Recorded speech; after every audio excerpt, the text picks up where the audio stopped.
Rio Raj நடிப்பில் November மாதம் தியேட்டர்ஸில் release ஆன படம் தான் ஜோ. இந்த படம் தியேட்டர்ஸில் ரிலீஸ் ஆகி இதுவரைக்கும் 6 வாரம் கிட்ட ஆச்சு. இந்த படம் இன்னுமே நல்லாவே ஓடிட்டுருக்கு தியேட்ரிக்கல்ல. இது ஒரு சூப்பர் ஹிட் மூவி. நம்ம ரியோக்கு இந்த படம் ஒரு சூப்பர் ஹிட் மூவி. நல்ல கம்பேக்கை கொடுத்துருக்காரு ரியோ. இந்த ஜோ படத்தோட டிஜிட்டல் ரைட்ஸை டிஸ்னி ப்ளஸ் ஹாட் ஸ்டார் தான் வாங்கியிருக்காங்க.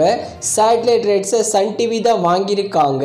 இந்த படத்தை கிறிஸ்மஸ் வீக்கெண்ட்கே ஹாட் ஸ்டாரில் ப்ரீமியர் பண்ண வேண்டியது. ஆனால் ஹாட் ஸ்டாரும் ஜியோ சினிமாஸும் கம்பைன்ட் ஆக போகிறாங்க. அதனால தான் இன்னும் ஜோ படத்தை ஹாட் ஸ்டார் சைன் பண்ணலை. அதனால தான் இது வரைக்கும் ஓடிடியில் ப்ரீமியர் ஆகலை. ஆனால் பொங்கல் வீக்கெண்டில் ஜோ படத்தை கண்டிப்பாக ஹாட் ஸ்டாரில் ப்ரீமியர் பண்ணுவாங்க.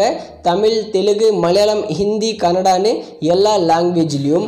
உங்களுக்கு ஜோ படம் எந்த அளவுக்கு பிடிச்சிருக்குன்னு கமெண்ட் செக்ஷனில் கமெண்ட் பண்ணுங்கள்.